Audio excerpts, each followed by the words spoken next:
Hello दोस्तों, आइए हम लोग सीखते हैं दोस्तों कि संज्ञान और संवेग कैसे गुथे हुए हैं और संज्ञान और संवेग कैसे अलग अलग होते हैं।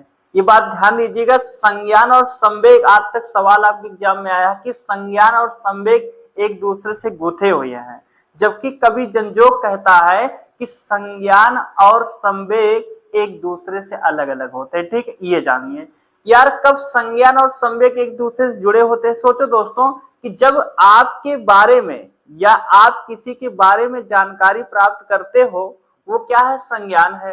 और जानकारी प्राप्त करने के तत्पश्चात आपके मन में जो दुख और सुख का भाव उत्पन्न होता है, वो क्या है, संवेग है।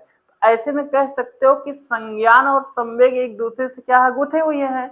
लेकिन कवि जंजोग कहता है कभी कभी ऐसा होता है कि जानकारी होने के तत्पश्चात भी हमारे भीतर संवेग पैदा नहीं होता है। आइए मैं समझाता हूं कैसे नहीं होता है। मान लेते हैं कि आप कहीं पर रास्ते में जा रहे हो और किसी व्यक्ति को चार लोग पीट रहे हैं, ठीक है।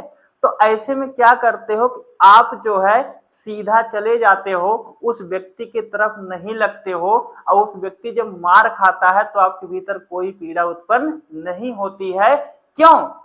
क्योंकि भैया क्या होता है कि वो व्यक्ति आपसे जुड़ा नहीं है।